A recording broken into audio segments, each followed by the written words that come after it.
आए हुए हमारे बंधुगण रामेश्वर उराव और केशव महतो, कमलेश, सुबोध कांत साय साहब और मीडिया के मेरे दोस्तों,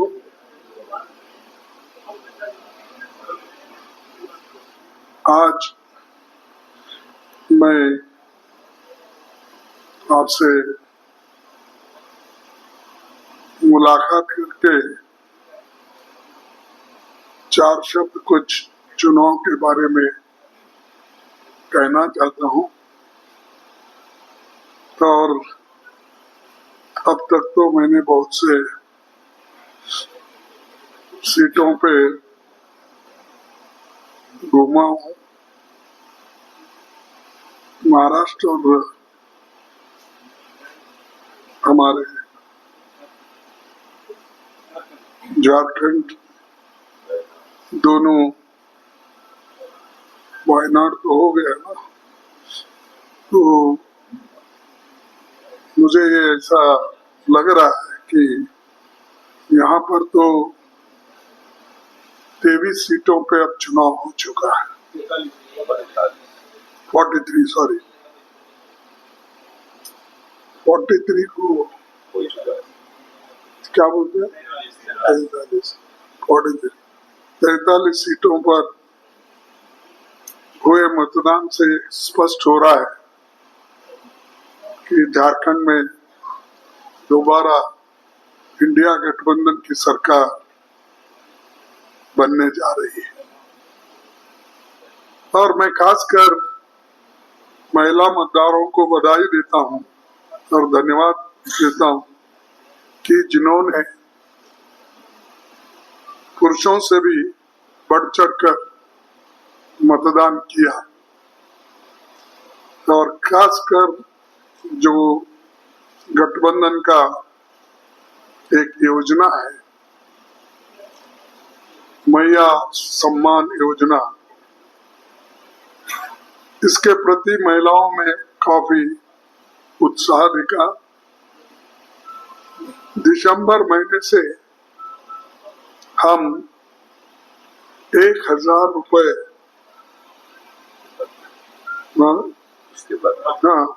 उसके 1000 रुपए को बढ़ाकर हम 2500 रुपए को देने जा रहे हैं दिसंबर से। और बीजेपी इसको रुकाने के लिए कोर्ट पहुंच गई है। मुझे समझ में नहीं आता क्योंकि उन्होंने भी बहुत से जगह अपने स्कीम्स लगाए। महाराष्ट्र में लाड़की बहन और मध्य प्रदेश में लाडली बहन, ऐसे बहुत से अनेक स्कीम्स उनके भी हैं, लेकिन कभी कोर्ट नहीं गया। लेकिन इन्होंने जो स्कीम है उसको हम बढ़ा कर देंगे, इस पे अगर जाना है तो ये महिलाओं के विरोधी है और गरीबों के विरोधी है, ऐसा ही मैं कहूंगा। अब मोदी साहब तो हर जगह फिर रहे हैं और चंद जगह तो इनॉग्रेशन कर रहे हैं स्कीम्स के, और बाजू के स्टेट्स में इनॉग्रेशन करके ये बताना चाहते हैं लोगों को अपने सरकारी खर्चे पे कि हमने पुल का उद्घाटन किया, नए योजनाओं का प्रारंभ किया। ऐसी बहुत सी चीजें आगे आ रही, मैं महाराष्ट्र में भी देखा हूँ और यहाँ पर भी एक दो ऐसे ही इश्यू आए। तो ये हम देखने के बाद हमको ऐसा महसूस हो रहा कि प्राइम मिनिस्टर छोटे से राज्य के चुनाव में इतने आश्वासन देना, घूमना, मैं समझता हूँ कल के दिन अगर जिला पंचायत और कॉरपोरेशन के इलेक्शन भी हुए तो इतना ही वो घूमेंगे। वही बोल रहा, हैदराबाद में घूमे लेकिन नहीं मिला ना चांस उसको वहां। तो मेरा कहना ये है कि प्राइम मिनिस्टर अपनी जगह गवर्नेंस करे, देश के बारे में सोचे, बेरोजगारी के बारे में सोचे, अनएम्प्लॉयमेंट के बारे में सोचे और किसानों के बारे में सोचे, तो मैं समझूंगा कम से कम वहां बैठ के सोच रहे हैं और it is a well govern Indian government बोलूंगा, देश का अच्छा सरकार। लेकिन 24 आवर्स चुप चुनाव के इसमें ही घूमते रहते हैं। ऐसा कोई प्राइम मिनिस्टर भारत देश का कोई नहीं घूमा। आपको देश के भलाई का, देश के प्रगति का चिंता है क्या अपने कुर्सी संभालने के लिए 24 घंटे चुनाव करने का? मुझे पूछे, फिर वो फिर रहे तो आप भी फिर रहे हो। जब खुद प्राइम मिनिस्टर, होम मिनिस्टर, सब मिनिस्टर ऐसा बोल रहे कि हमारे पास एक कहावत है, चील उड़ी तो भैंस उड़ी बोल के प्रचार करते हैं। आकाश में अगर चील उड़ता है, देखो भैंस उड़ रहा, भैंस उड़ रहा, ऐसे मोदी जी हर जगह अपने आश्वासन देते जाते। उन्होंने जो आश्वासन दिए एक भी पूरा नहीं किया। फिर आपको दोहरा के मैं ये नहीं करना चाहता हूं कि आपको मालूम है उन्हें काला धन के बारे में क्या बोला, 15 लाख का, 2 करोड़ एम्प्लॉयमेंट का क्या उन्होंने कहा, किसानों की डबल आमदनी का उन्होंने क्या कहा, और नोटबंदी के बारे में उसने क्या कहा। ये सारी चीजें लोगों के पास है, लोगों को मालूम है, ये एक भी फुलफिल नहीं की है। उस वक्त तो ऐसा बोले मेरे को 100 दिन का वक्त दो, 3 महीने का वक्त दो, अगर मैं कामयाब नहीं हुआ तो आप कहीं भी चौरस्ते पे मुझे सूली पे लगाओ, बोले क्या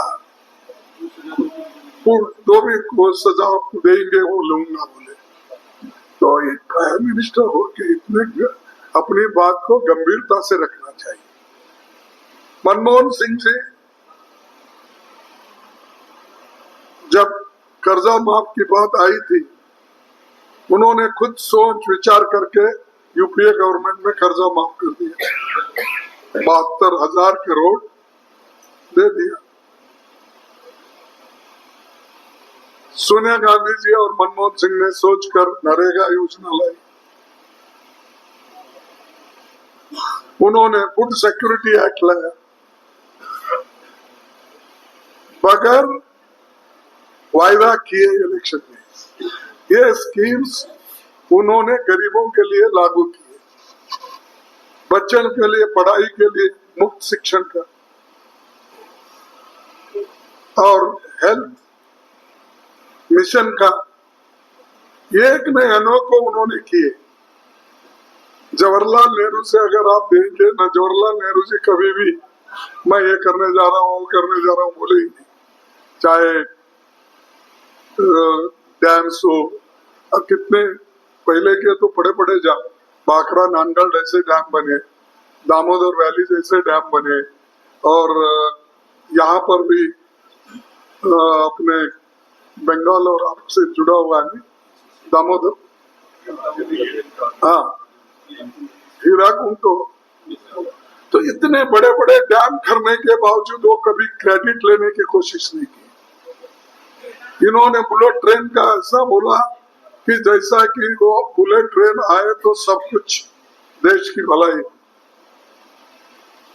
1 लाख करोड़ रुपए खर्च करके मैं 3 साल में अहमदाबाद से बॉम्बे तक मैं बुलेट ट्रेन लाऊंगा। अब उसकी कीमत एस्टिमेट 3 लाख करोड़ हो गया। अरे 500 किलोमीटर के लिए अगर आप 3 लाख करोड़ खर्च करते हो, उतने में वो गिरा भी, एक पुल गिर गया। अभी तो फिर ये 5 साल जाते 6 साल जाते मालूम नहीं। यानी ऐसे वायदे करते हैं जो जल्दी फुलफिल हो नहीं सकते, लेकिन लोगों को झूठ बोलने से अलग नहीं होते। हमको बोलते कांग्रेस वाले झूठ बोलते हैं, कांग्रेस वाले वो बोलते, क्या बोले है? हमने कुछ वायदा किया, झूठ बोले। कर्नाटक में वायदा किया, निभाया। तेलंगाना में वायदा किया, निभा। हिमाचल में वायदा किया, निभा रहे। 1-2 कमियां रहे तो भी वो भी कंप्लीट हम कर रहे। लेकिन आपने क्या किया, जरा हिसाब 11 साल का अगर देते तो हमको खुशी होती, बजाय हमको गालियां देते हर जगह फिरने के बजाय। एक मुद्दा। दूसरा मुद्दा, मुझे समझ में नहीं आ रहा कि 11 साल प्राइम मिनिस्टर और 13.5 साल चीफ मिनिस्टर गुजरात के, इतना अनुभव आपको है, 25 साल का करीब करीब, लेकिन आपने गुजरात में गरीबी निकाली, वहां के लोगों को एम्प्लॉयमेंट मिली, और यहाँ पर गांधी फैमिली को बोलते हैं, ये गांधी फैमिली देश को सत्यानाश कर रही, रेवड़ी बांट रही। क्या राहुल गांधी इस देश के प्रधानमंत्री हैं? क्या थे? क्या सोनिया गांधी प्रधानमंत्री थे? उन्होंने कांग्रेस मुखिया के नाते काम करे और उनको शहनशाह, बादशाह और क्या बोलते हैं, राजकुमार, कुछ कुछ बोलते ही रहते हैं। भाई तुम 25 साल राजकुमार के जैसा बैठे हो, लेकिन गरीबों के तरफ देख रहे नहीं। भारत जोड़ो यात्रा उन्होंने कन्याकुमारी से कश्मीर तक निकाली, और यहाँ पर हमारे मणिपुर से लेकर महाराष्ट्र तक, बॉम्बे तक हाइब्रिड भारत जोड़ो यात्रा निकाली। तो जो आदमी जनता से जुड़ा, जनता के पास जा रहा है, हर एक को मिल रहा है, बच्चों से लेके बूढ़ों तक, लड़कियों से लेके माताओं तक, उनको तुम ये ऐसे बहकावे बात करते हो, सब झूठ। अब हम अगर बोलते हैं कि गुस्से में आते हैं, लेकिन वो जो कर रहे हैं जनता के लिए कुछ नहीं कर रहे, अपने कुर्सी बचाने के लिए सब कुछ कर रहे, झूठ भी बोल रहे, बदनाम कांग्रेस को कर रहे, और राहुल गांधी जी के खिलाफ बोलते हैं। ऐसी पत्ती, ये क्या बोलते हैं, गंदी बातें उन्होंने हमारे पार्टी के बारे में, हमारे नेताओं के बारे में की।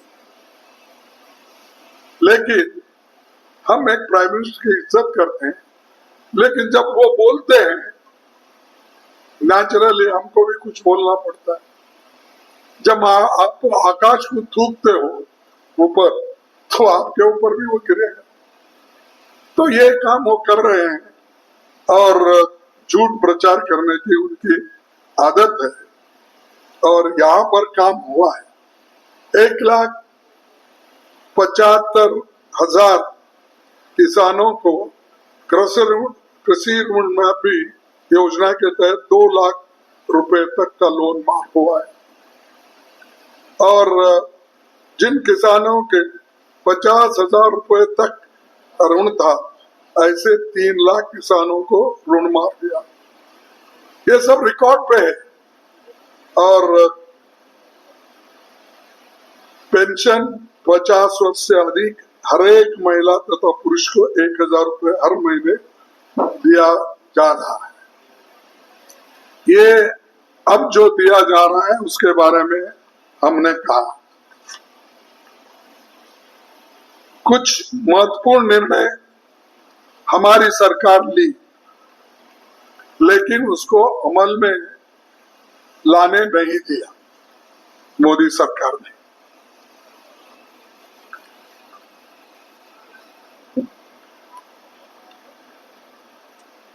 कुछ महत्वपूर्ण निर्णय गठबंधन सरकार लिए। सोरेन के नेतृत्व में ओबीसी का रिजर्वेशन 14% है, उसको 27% करने के लिए रेजोल्यूशन किया गया रिजर्वेशन का।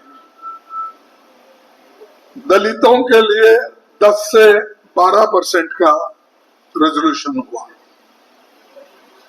एसटी रिजर्वेशन 26 से 28% का रेजोल्यूशन।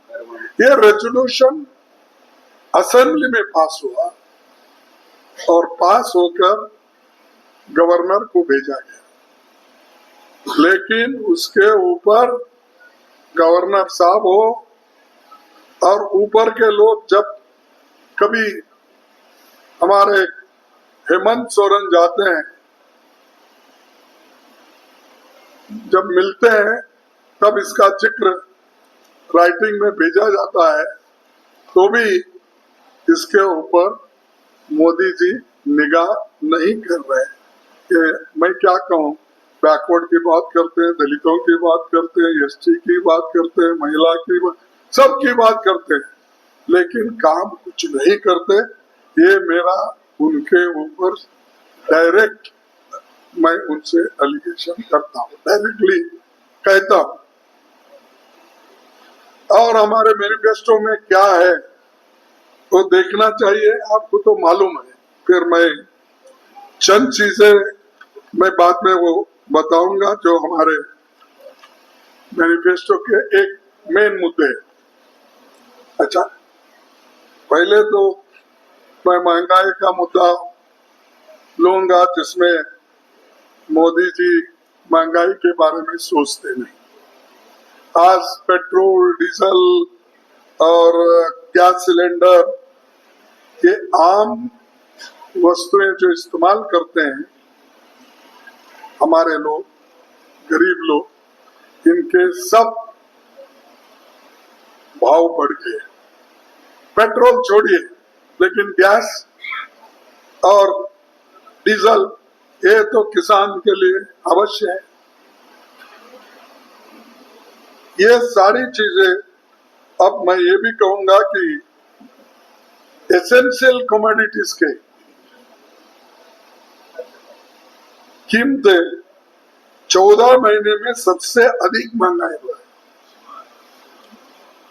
और भारत में 45 वर्षों के सबसे बेरोजगारी क्यों है?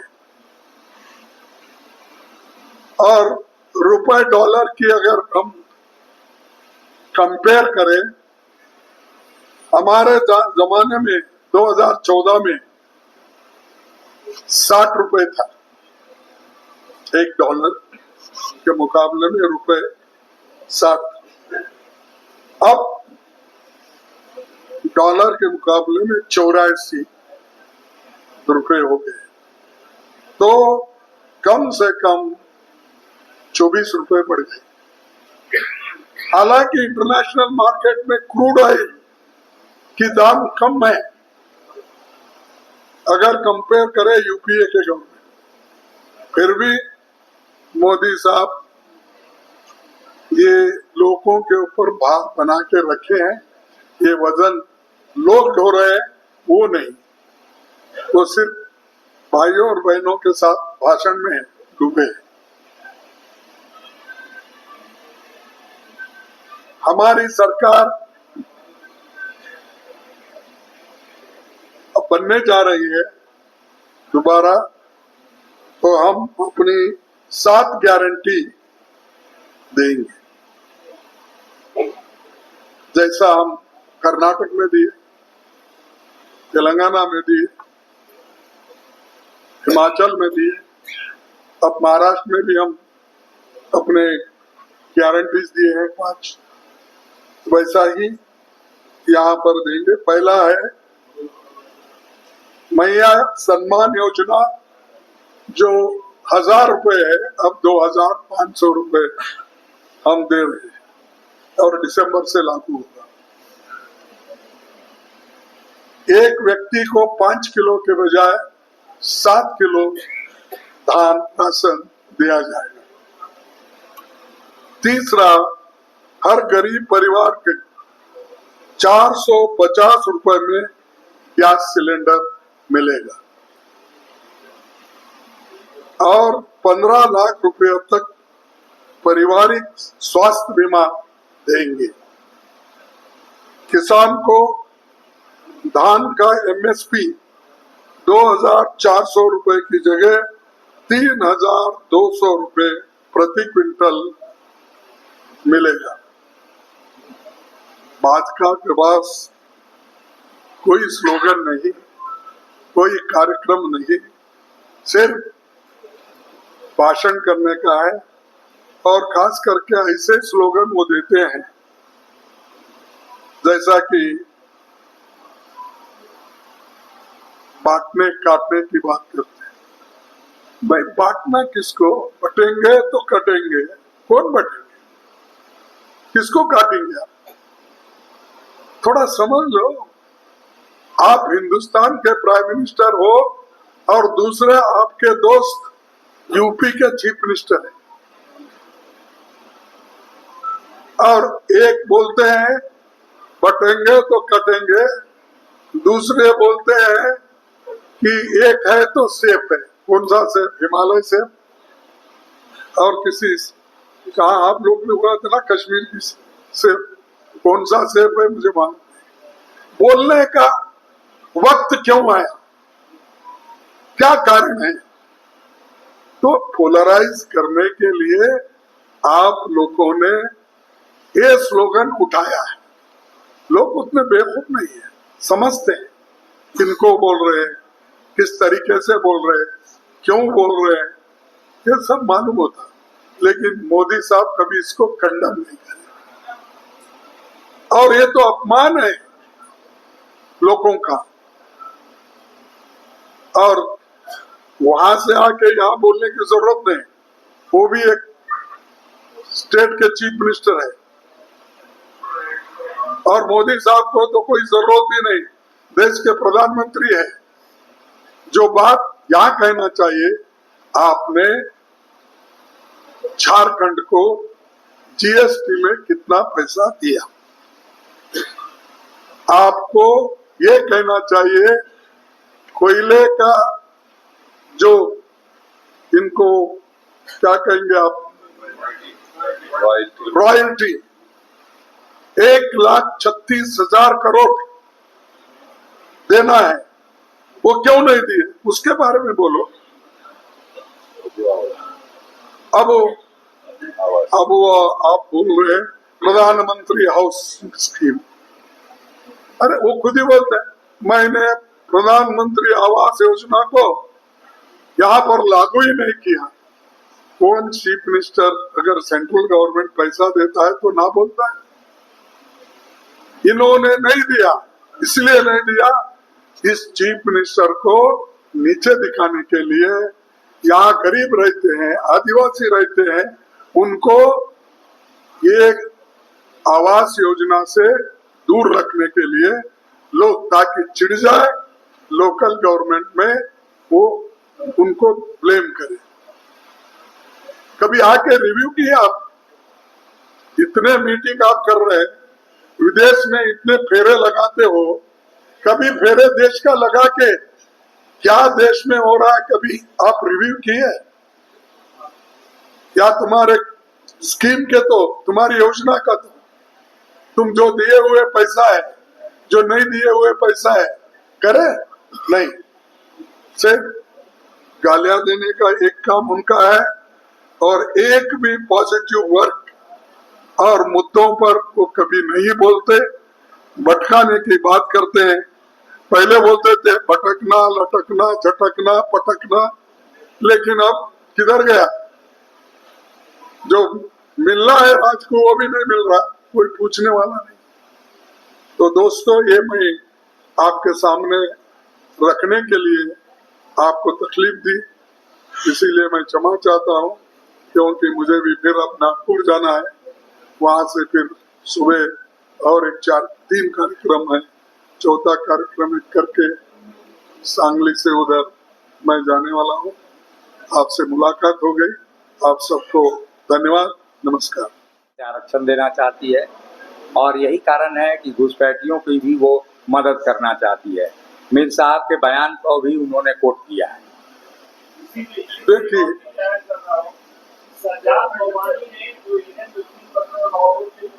सज्जाद नोमानी प्रवक्ता, उन्होंने कहा है कि जो भी भाजपा को वोट करेगा उसका बहिष्कार करेंगे। मुझे मालूम नहीं, इनके कहने मेरा था मुद्दा वो भी घुसपैठियों का। घुसपैठी बाहर से आ रहे, अंदर आ रहे ना, किधर से आते सर? बॉर्डर से आते ना, क्या एकदम टपकते हैं यहाँ? आकाश से टपकते हैं घुसपैठिया? नहीं, बॉर्डर से आएंगे। बॉर्डर संभालना किसका काम है? शाह का काम है, डिफेंस का काम है।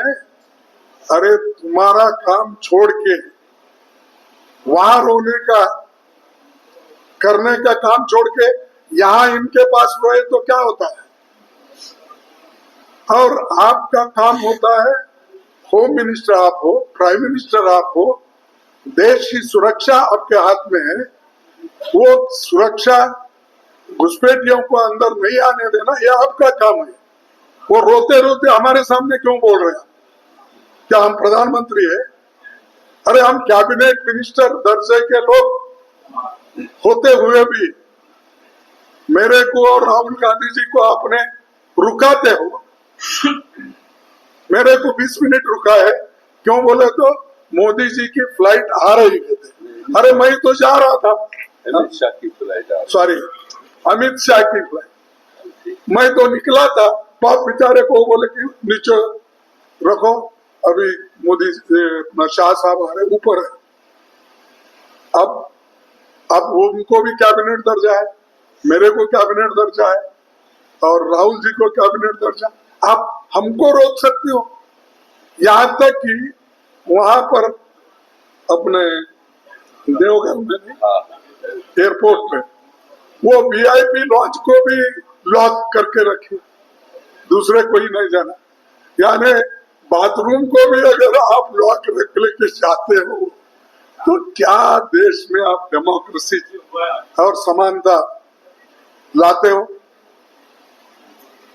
और हम अपोजिशन लीडर है, जिनको दर्जा है, उन्होंने भी अपोजिशन लीडर है। हम आपके पास भीख नहीं मांग रहे, हम आपको जो सहूलतें हमको भी मिलना चाहिए। हम जब फर्स्ट रैंक रेडी है, हमारा फ्लाइट पर नहीं उड़ना चाहिए। हमको रोकते हैं, उनको उतारते। अच्छा हुआ उनको नीचे उतारे, हमको ऊपर चले, हम अब ऊपर ही रहेंगे। 2019 में आपका घोषणा पत्र में कई ऐसी घोषणाएं की गई थी जिसमें हर घर से नौकरी देने की बात थी, रोजगार देने की बात थी, महंगाई कम करने के लिए, पेट्रोल डीजल की महंगाई कम करने के लिए वैट कम करने की बात थी। इस बार भी आप घोषणा कर रहे हैं। पिछले बार जनता ठगा महसूस कर रही क्योंकि आपकी 5 साल सरकार रही जाती है। इस बार कैसे आपको जनता वोट करेगी? जनता इसलिए वोट करेगी, हमने जो वायदे किए थे, बहुत से वायदे हम निभाए। यहाँ तक कोविड भी था, बोलो CLP बोल के मैनिफेस्टो में जो चीजें बताई गई थी उसमें हो सकता है एक दो चीजें जो फुली इम्प्लीमेंट नहीं हो पाई हैं। उसका रीजन है कि इन्हीं 5 सालों में देश को भी दचका, प्रदेशों को भी दचका, बिकॉज कोविड 2 साल बना रहा, इकोनॉमिकली नुकसान, प्लस यहाँ पॉलिटिकल इंस्टेबिलिटी भी रही। मगर उन दो एक इश्यूज के अलावा जो नई स्कीम्स, नई बेनिफिट स्कीम्स हमारी सरकार ने दी है, जिसकी जिक्र अध्यक्ष जी ने किया है, जिसका रिस्पांस बेहतर है, तो मेरे ख्याल से अगर एक चीज नहीं हो पाए, 3 चीज नई की गई। आगे आने वाले दिनों में जो हम एजेंडा दे रहे हैं उसके साथ साथ जो वो चीजें हैं वो चलाई जाएंगी। पार्टी के मेरे ऑफिस में अगर है तो जरूर साहब मैं देखूंगा और वो इलेक्शन कमीशन को भी लिखूंगा। हाँ, सैंड ऐसे सब मुद्दे आप सरकार दो, ये सारी चीजों को हम निपटा लेंगे। लोगों के लिए जो ठीक करना है, मदद करना है, वो जरूर करेंगे। Thank you. बहुत बहुत धन्यवाद।